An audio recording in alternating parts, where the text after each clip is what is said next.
এটা সবকিছু বাংলার মুখ্যমন্ত্রী মমতা ব্যানার্জি থাকলে সবকিছুই সম্ভব। বাংলার মুখ্যমন্ত্রী মমতা ব্যানার্জির জন্য কোনো কিছু অসম্ভব নয়। বাংলা মন্ত্রী নিজেকে তো অক্সফোর্ড লন্ডন সব পাস করেছে, বক্তৃতা দেয়, শুনতেই পান আপনারা।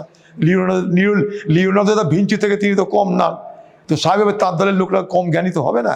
কিন্তু আমার তৈরি করা না, আমাদের কাছে এরা আসতে, ঘরে ঢুকতে ওই কাউকে ধরতে হতো যে একবার কি দেখা করা যাবে। এই নারগোপাল মুখোপাধ্যায় এরকম অনেক গোপালকে, তো তাদের এখন মানে মানে কলা গাছ হয়েছে, মানে আঙুল ফুলে কলা গাছ হয়েছে, হঠাৎ করে টাকা পয়সা পেয়ে গেছে, পিছনে পুলিশ পেয়েছে, আর পিছনে মমতা ব্যানার্জির মতন এক অখ্যাত মহিলা পেয়েছে, তো তাদের রংবাজি করার ক্ষমতা বেড়ে গেছে, তাই তারা বাহাদুরি করছে, তাই তারা এখানে অত্যাচার করছে, এখানটায় নির্যাতন চালাচ্ছে মানুষের উপরে। আমি কংগ্রেস করতাম ঠিকই, কিন্তু আমি অধীর রঞ্জন চৌধুরীর কাছে আমার ব্যক্তিগত প্রয়োজন বা আমার আমি নেতা হওয়ার জন্য কোনোদিন আমি যাইনি। তিনি রাজনীতি করতেন, তিনি কংগ্রেস করতেন, আমি কংগ্রেসের কর্মী হিসেবে কংগ্রেস পার্টির সংগঠনের জন্য গেছি ওখানে। আর আজ আমি যখন তৃণমূল করেছি, সেই জায়গা থেকে আমি তৃণমূলের মতো করছি।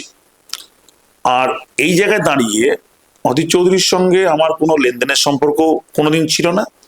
আর অধীর চৌধুরীকে আমি মানসিকভাবে কোনোদিন সেভাবে পছন্দও করতাম না। অধীর চৌধুরীর কাছ থেকে আমি কোনোদিন কাউন্সিলর টিকিটও নিইনি, এমএলএ টিকিটও নিইনি, এমপি টিকিটও নিইনি, আমি কোনো পোস্টও নিইনি। ফলে আমার ব্যক্তিগতভাবে অধীর চৌধুরীকে কোনোদিন প্রয়োজন হয়নি। আমি যেটুকু ওনার সঙ্গে গেছি সেটুকু ওনার সংগঠনের প্রয়োজন আমি গেছি। তাতে অতএব সেই জায়গা থেকে দাঁড়িয়ে এটা মানে ভিত্তিহীন কথা, কিন্তু ওনার যখন প্রয়োজন হয়েছে উনি আমাদেরকে 10 বার করে ফোনে ডেকেছেন, আমরা কোনোদিন যাইনি।